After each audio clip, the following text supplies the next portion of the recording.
Raman Lamba, Philip Hughes, Mark Boucher या सबा करीम, ये उन खिलाड़ियों के नाम हैं जिन्हें क्रिकेट के मैदान में खेलते हुए गंभीर चोटें लगी। कुछ की मौत हो गई तो कुछ का करियर खत्म हो गया। इन डरावने लम्हों को हमने कुछ दिनों पहले 25 अक्टूबर 2025 के दिन फिर से देखा, जब ऑस्ट्रेलिया के खिलाफ खेलते हुए श्रेयस अय्यर को रिब्स में चोट लग गई और इंटरनल ब्लीडिंग होने लगी। हालत इतनी खराब थी कि उन्हें आईसीयू में भर्ती होना पड़ा। टेंशन तब और ज्यादा बढ़ गई जब श्रेयस के माता पिता भारत से सिडनी के लिए अचानक निकल गए। मगर हर क्रिकेट फैन को यकीन था कि अय्यर इतनी जल्दी हार मानने वाले नहीं हैं, क्योंकि बात करोड़ों फैंस की है, बात क्रिकेट की है। माने अय्यर फिर से वापसी करेंगे। फिर से वापसी करेंगे का मतलब बात तब की है जब अय्यर 15 साल के थे, क्रिकेट में बहुत अच्छा नहीं कर पा रहे थे। हम अंडर 13 अंडर 14 मैच की बात कर रहे हैं। इस दौरान अय्यर ट्रायल्स में भी फेल हो रहे थे। माँ बाप को बेटे के भविष्य की चिंता होने लगी। उन्होंने साफ कह दिया कि तुम्हें पढ़ाई पर ध्यान देना चाहिए और क्रिकेट छोड़ देना चाहिए। लेकिन अय्यर कहाँ मानने वाले थे, उन्हें तो क्रिकेट ही खेलना था। तो अय्यर ने भी कह दिया, नहीं, मैं क्रिकेट नहीं छोड़ूंगा और एक दिन आपको दिखाऊंगा। फिर क्या, अय्यर ने करके दिखाया। उन्होंने टीम इंडिया की जर्सी हासिल की और इंटरनेशनल क्रिकेट खेला। ऐसा खेला कि फैंस उन्हें टीम इंडिया का सरपंच कहने लगे। आज के इस वीडियो में हम सरपंच साहब की क्रिकेट कहानी जानेंगे, उनसे जुड़े विवाद जानेंगे, किस्से जानेंगे, अच्छी परफॉर्मेंसेस पर नजर डालेंगे। नमस्कार, मेरा नाम है रविशंकर, आप देख रहे हैं खबर गांव। 6 दिसंबर 1994, इस दिन मुंबई के चेंबूर में श्रेयस अय्यर का जन्म हुआ था। पिता संतोष अय्यर एक तमिलियन है और मां रोहिणी अय्यर एक तुलुवा। पिता संतोष खुद कॉलेज लेवल तक क्रिकेट खेले थे, लेकिन आगे नहीं बढ़ पाए। यही कारण है कि वो चाहते थे कि श्रेयस अय्यर क्रिकेट में करियर बनाएं। श्रेयस जब 4 साल के थे तब उन्होंने घर में क्रिकेट खेलना शुरू कर दिया था।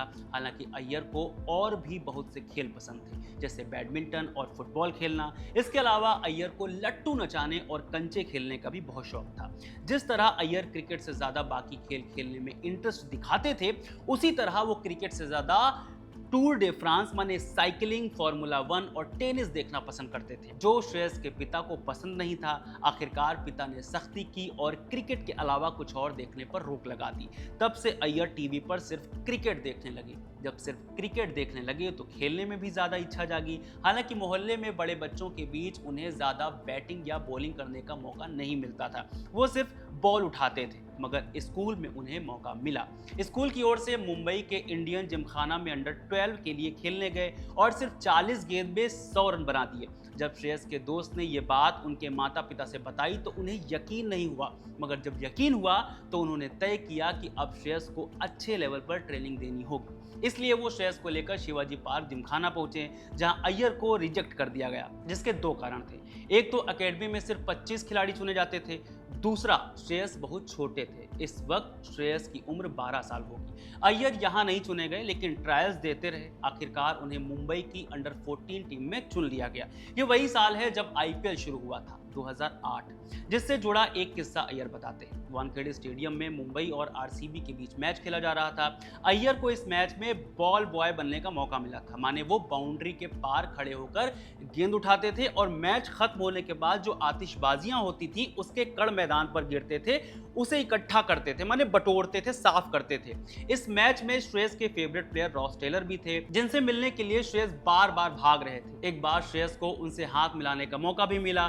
श्रेयस बताते हैं कि वो उस वक्त अपने फेवरेट खिलाड़ी से कुछ मांगना चाहते थे, लेकिन शर्म के कारण मांग नहीं पाए। हालांकि श्रेयस ने ये कभी नहीं बताया कि वो क्या मांगना चाहते थे। इसके 1 साल बाद श्रेयस अय्यर मुंबई की अंडर 16 टीम में चुन लिए गए, जो उनका सबसे कठिन दौर भी था, क्योंकि वो हर मैच में ज्यादा से ज्यादा 40 रन बना पा रहे थे। कारण था उनका एग्रेसिव गेम। माहौल इतना खराब होने लगा था कि पिता संतोष को शक होने लगा कि ये आगे बढ़ भी पाएगा या नहीं। क्या श्रेयस क्रिकेट को लेकर सीरियस भी है? जब पिता ने इस बारे में कोच विनोद राघवन से बात की तो उन्होंने विश्वास दिलाया कि ये आगे अच्छा खेलेगा। राघवन ने सिर्फ अय्यर को टीम में बनाए ही नहीं रखा, बल्कि उन्हें कप्तान बनाने पर भी जोर दिया। नतीजा, कप्तान बनते ही श्रेयस की बॉडी लैंग्वेज पूरी तरह से बदल चुकी थी। खेल में सुधार आ चुका था। फिर आया साल 2014 जो श्रेयस अय्यर के लिए टर्निंग पॉइंट साबित हुआ। इसी साल अय्यर को मुंबई की अंडर 19 टीम में शामिल कर लिया गया, वो भी वर्ल्ड कप के लिए। इस टूर्नामेंट में अय्यर को 3 मैच खिलाए गए। उन्होंने करीब 64 की औसत से 161 रन बनाए। अय्यर के इस बेहतरीन प्रदर्शन को देखते हुए वर्ल्ड कप के तुरंत बाद उन्हें इंग्लैंड में क्लिफ्टन विलेज क्रिकेट क्लब के लिए खेलने का ऑफर मिला। ये उनके करियर का एक बड़ा मोमेंट साबित हुआ। इस बारे में अय्यर बताते हैं कि ऐसा पहली बार था जब मैं अकेला रहा। मुझे खुद कपड़े धोने होते थे, खुद सामान खरीदना पड़ता था। इस क्लब में अय्यर ने 10 वनडे मैचों में लगभग 400 रन बनाए और 20 विकेट भी लिए थे। इंग्लैंड में रहते हुए अय्यर ने सिर्फ क्रिकेट के गुण ही नहीं सीखे बल्कि एक और चीज सीखी जिसे उनका एक्स्ट्रा हुनर कहा जा सकता है, मैजिक माने जादू। अय्यर के जादू आपने अक्सर सोशल मीडिया या फिर किसी टीवी शोज में जरूर देखे होंगे, लेकिन क्या आप जानते हैं जादू सीखने के पीछे भी एक जरूरी कारण था, श्रेयस का शर्मीला मिजाज। श्रेयस बताते हैं कि अपने शर्मीले मिजाज को दूर करने के लिए वो मैजिक करते थे, माने किसी से बात करने की शुरुआत से पहले वो कोई जादू कर देते थे। उन्होंने ये ट्रिक्स ऑनलाइन यूट्यूब से सीखी थी। श्रेयस के अच्छे खेल के कारण इसी साल उन्हें मुंबई के लिए रणजी खेलने का मौका भी मिल गया, जिसका श्रेय बहुत हद तक कोच प्रमीण आमरे को भी जाता है, जो उस वक्त मुंबई की रणजी टीम के कोच थे। श्रेयस ने दिसंबर महीने में फर्स्ट क्लास डेब्यू किया। इसके एक महीने पहले नवंबर 2014 में ही उन्होंने विजय हजारे ट्रॉफी में मुंबई के लिए अपनी लिस्ट ए की शुरुआत की। यहीं से उनकी सीनियर डोमेस्टिक जर्नी शुरू हुई, जब उन्होंने अपने चौथे गेम में गुजरात के खिलाफ एक शतक जड़ा। लिस्ट ए और रणजी में शानदार प्रदर्शन के कारण श्रेयस अय्यर की एंट्री हुई आईपीएल में। फरवरी 2015 में उन्हें दिल्ली डेयरडेविल्स ने 2.6 करोड़ रुपए में खरीद लिया। जब उन्हें यह रकम मिली तो उन्होंने कहा उन्हें कुछ पता नहीं था कि पैसे का क्या करना है, इसलिए उन्होंने ये पैसे सीधे माता पिता को दे दिए। जब आईपीएल शुरू हुआ तो उन्होंने पहले ही आईपीएल में emerging player of the year का खिताब भी जीता। दिल्ली डेयरडेविल्स ने उन्हें 2018 के आईपीएल ऑक्शन में रिटेन किया।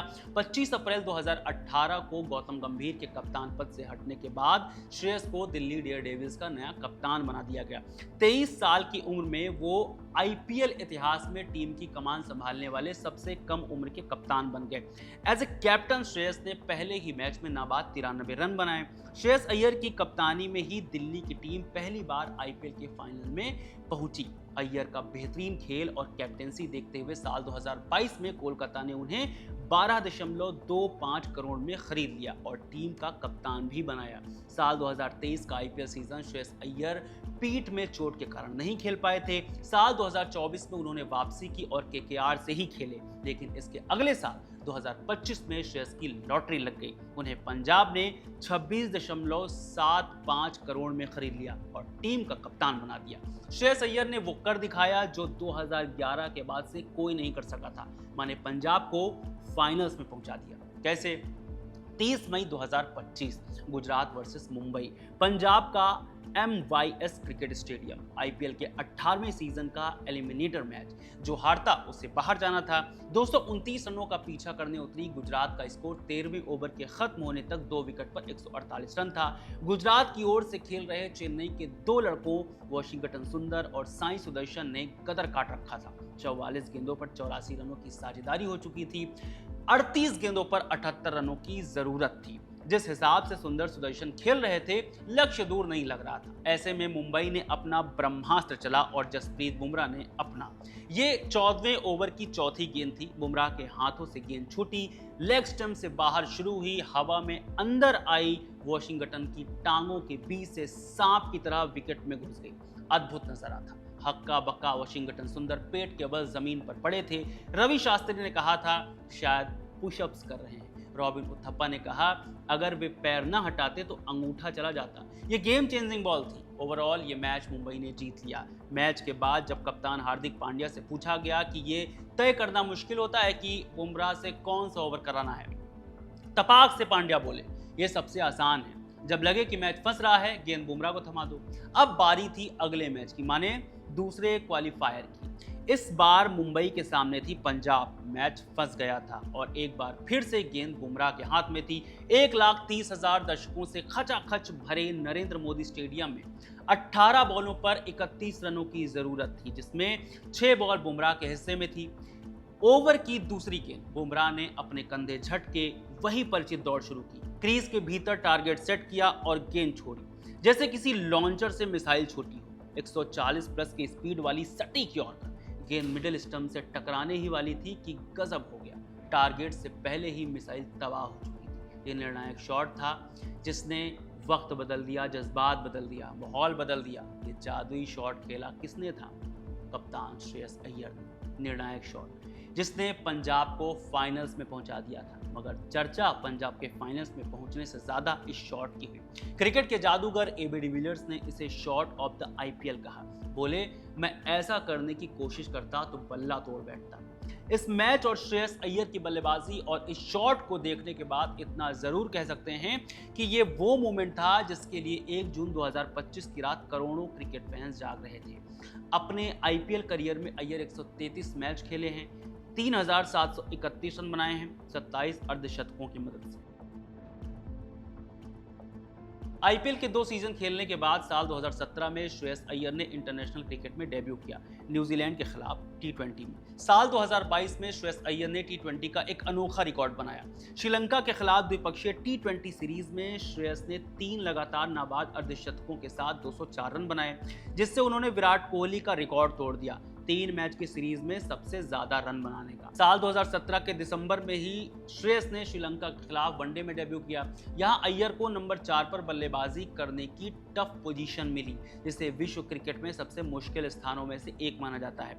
इंडिया ए के लिए वो नंबर 3 पर खेलते थे, लेकिन उन्होंने सेलेक्टर से कहा कि वो नंबर 4 पर बल्लेबाजी करना चाहते हैं। हालांकि श्रेयस अपनी सबसे यादगार पारी अपने पहले वनडे शतक को मानते हैं, जो उन्होंने साल 2020 में न्यूजीलैंड के खिलाफ हैमिल्टन में बनाया था।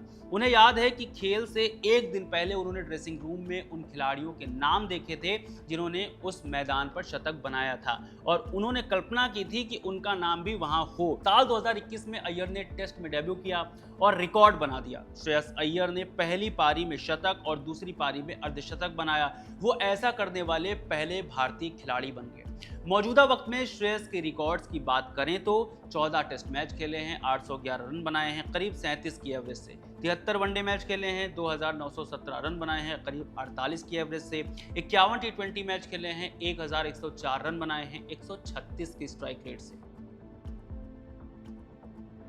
श्रेयस के बेहतरीन करियर में उनका नाता चोट से भी खूब रहा। ताज़ा मामला तो सबको पता है कि 25 अक्टूबर 2025 को ऑस्ट्रेलिया के खिलाफ खेलते हुए अय्यर के रिब्स में चोट लगी थी, जिसके कारण वो अब भी अस्पताल में हैं। मगर इससे पहले भी अय्यर चोटिल हो चुके हैं, जैसे इंग्लैंड के खिलाफ पुणे में पहले वनडे के दौरान फील्डिंग करते वक्त श्रेयस ने डाइव लगाई और उनके कंधे में गंभीर चोट लगी। ये चोट लेब्रम टियर थी, माने कंधे के अंदर मांस फट गया था। ये खेलते वक्त उनके जीवन की पहली इंजरी थी। ये उनके लिए कठिन था क्योंकि उन्हें पूरे आईपीएल सीजन से बाहर होना पड़ा था। साथ ही साथ लंकाशायर के लिए खेलने का मौका भी गंवाना पड़ा, लेकिन उन्होंने वापसी की जो बहुत मुश्किल थी। इसके पीछे भी उनकी मेहनत और दृढ़ संकल्प था। अय्यर ने खुद को चैलेंज किया कि वो 3 महीने के अंदर खुद को ठीक करेंगे। कंधे की सर्जरी के 8 दिन बाद वो अपने दोस्तों के साथ गोवा चले गए, जहां उन्होंने पूरी तरह से क्रिकेट से स्विच ऑफ किया क्योंकि उन्हें पानी और बीच पसंद है। वापस आए तो घर में ही हैंगिंग बॉल से ट्रेनिंग शुरू कर दी, जबकि डॉक्टर्स और फिजियो ने इसके लिए मना किया था। हालांकि अय्यर ने वापसी की और जबरदस्त खेले। खेल के साथ साथ श्रेयस अय्यर सोशल मीडिया पर अक्सर डांस करते दिख जाते हैं, जिसमें उनकी एक वीडियो तो बहुत वायरल हुई थी। इस वीडियो में अय्यर रोहित शर्मा और शार्दुल ठाकुर के साथ डांस करते दिख रहे हैं। इसके बारे में अय्यर बताते हैं कि ये रोहित भाई का आइडिया था। इसे शूट करने के लिए 20 से 25 टेक लिए थे। बहुत कम लोगों को मालूम है, लेकिन श्रेयस अय्यर को फुटवेयर कलेक्ट करने का भी बहुत शौक है। उनके पास 100 से ज़्यादा स्नीकर्स के जोड़े हैं। उनका पसंदीदा पेयर नाइकी है। श्रेयस को एफ्रो म्यूजिक बहुत पसंद है। उन्हें इसकी बीट्स और जिस तरह अफ्रीकी लोग डांस करते हैं वो बहुत आकर्षित करता है। अय्यर कहते हैं ये शौक उन्हें लॉकडाउन के दौरान लगा। उनके पसंदीदा कलाकार बर्नर बॉय और विच किड है। जैसा कि हमने शुरुआत में ही बताया था कि अय्यर क्रिकेट से ज़्यादा फुटबॉल की तरफ अट्रैक्ट होते थे, जिसके बारे में वो खुद कह चुके हैं कि अगर वो क्रिकेटर नहीं होते तो वो पेशेवर रूप से फुटबॉल खेलना पसंद करते। बचपन में वो बास्केटबॉल और हॉकी भी खेलते थे। अय्यर को स्पीड पसंद है और वो कारों के शौकीन हैं। उनके पास मर्सिडीज बेंजी, वैगन और S5 कारें हैं। कोई भी खिलाड़ी जब सेलिब्रिटी बनता है तो उससे विवाद भी जुड़ते हैं। अब इसे अफवाह कहिए या ये मिथक है कि आईपीएल में सफल होने के बाद लड़कियां उन्हें टेक्स्ट करने लगी थी।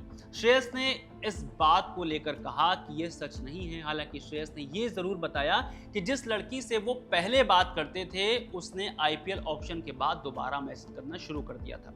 साल 2023 विश्व कप विवाद अय्यर को लेकर सवाल उठाए जा रहे थे क्योंकि वर्ल्ड कप से पहले उन्होंने पूरा साल क्रिकेट नहीं खेला था, आईपीएल भी नहीं। कारण उन्होंने रीढ़ की हड्डी की सर्जरी करवाई थी, लेकिन कोच राहुल द्रविड़ ने उन पर विश्वास जताया। इसका रिजल्ट भी देखने को मिला। अय्यर ने 2023 वर्ल्ड कप में 530 रन बनाए, जिसमें 2 शतक और 3 अर्धशतक लगाए। ये एक ऐसा आंकड़ा था जो मध्य क्रम के बल्लेबाजों के लिए विश्व कप में रिकॉर्ड था। वो पहली बार ऐसे एशियाई खिलाड़ी बने जिन्होंने चौथे नंबर पर 500 से ज्यादा रन बनाए। लेकिन विडंबना ये है कि ये चमकता हुआ सितारा जल्द ही अंधकार में खोता दिखा। 2023 के दिसंबर में भारतीय टीम के साथ दक्षिण अफ्रीका दौरे पर टेस्ट सीरीज के लिए अय्यर भी गए। फिर इंग्लैंड के खिलाफ फरवरी 2024 में घरेलू टेस्ट सीरीज में पहले 2 टेस्ट में उन्होंने सिर्फ 104 रन बनाए। पहले टेस्ट में 35 और 13 रन, दूसरे में 27 और 29 रन। यह प्रदर्शन बेहद निराशाजनक था। तीसरे टेस्ट में उन्हें नहीं खिलाया गया। पता चला कि वो पूरी सीरीज से बाहर हो चुके हैं। कारण बताया गया कि अय्यर की पीठ में अकड़न और कमर में दर्द है। इस एक कारण ने अय्यर का बहुत वक्त खराब कर दिया और तथाकथित तौर पर यहीं से बीसीसीआई की राजनीति भी देखने को मिली। जब अय्यर ने टेस्ट सीरीज के दौरान मुंबई की रणजी ट्रॉफी टीम में खेलने से मना कर दिया क्योंकि वो कहते थे कि उनकी पीठ में समस्या है, तो नेशनल क्रिकेट एकेडमी के मुख्य निर्देश पालक ईमेल में सेलेक्टर्स को बताया कि अय्यर फिट हैं। 2024 की फरवरी में रणजी ट्रॉफी के सेमीफाइनल के समय अय्यर को मुंबई की तरफ से खेलने के लिए नहीं चुना गया, बल्कि वे फाइनल में खेले। लेकिन ठीक इसी समय रिपोर्ट सामने आई कि अय्यर कोलकाता नाइट राइडर्स की आईपीएल प्री सीजन कैंप में मुंबई में मौजूद थे। शायद ये बीसीसीआई को पसंद नहीं आया। फरवरी 2024 में जब बीसीसीआई ने अपनी एनुअल सेंट्रल कॉन्ट्रैक्ट की लिस्ट जारी की तो इसमें श्रेयस अय्यर का नाम नहीं था। यह डिसीजन सिलेक्शन कमेटी के अध्यक्ष अजीत ने लिया था, जैसा कि उस वक्त बीसीसीआई सचिव जय शाह ने बाद में साफ किया। बीसीसीआई ने कहा था कि घरेलू क्रिकेट को प्रायोरिटी न देने के कारण अय्यर को निकाला गया है, लेकिन ये निर्णय पूरी तरह से एक तरफा दिख रहा था क्योंकि अय्यर ने रणजी ट्रॉफी में खेला था, सेमीफाइनल और फाइनल दोनों में शामिल थे। मामला यही नहीं थमा। अय्यर को एक और बड़ा झटका लगा साल 2025 के एशिया कप में। जब अगस्त में टीम घोषित की गई तो अय्यर को बाहर रखा गया। इस बार तो उन्हें रिजर्व सूची में भी नहीं रखा गया। यह फैसला तब लिया गया जब वो आईपीएल में बेहतरीन प्रदर्शन करते आ रहे थे। 604 रन बनाए थे। हर कोई उनकी तारीफ कर रहा था। अजीत से जब इस बारे में पूछा गया तो उन्होंने कहा अय्यर का कोई दोष नहीं है, बस वो किसी को रिप्लेस नहीं कर सकते। एशिया कप में ना चुना जाना अय्यर के लिए परेशानी का सबब इसलिए भी ज्यादा था क्योंकि अय्यर को एशिया कप में शामिल होने की उम्मीद थी। इसलिए उन्होंने दिलीप ट्रॉफी में वेस्ट जोन की कप्तानी का ऑफर ठुकरा दिया था, मगर अय्यर ने खुद को संभाले रखा। सोशल मीडिया पर अय्यर के पक्ष में कैंपेन चले और कोच गौतम गंभीर के साथ सिलेक्टर अजीत अगरकर निशाने पर ला दिए गए। नतीजा, ऑस्ट्रेलिया टूर पर वनडे के लिए अय्यर को चुना गया। फिलहाल तो अय्यर चोट के कारण डॉक्टरों की देखरेख में है। उम्मीद है कि जल्दी ठीक हो जाएंगे। फिलहाल ये थी अय्यर की पूरी कहानी। अगर आपको श्रेयस अय्यर का कोई किस्सा याद हो तो हमें कमेंट करके ज़रूर बताइए। इस वीडियो में फिलहाल इतना ही। खबर गांव को सब्सक्राइब ज़रूर करिए। बहुत शुक्रिया।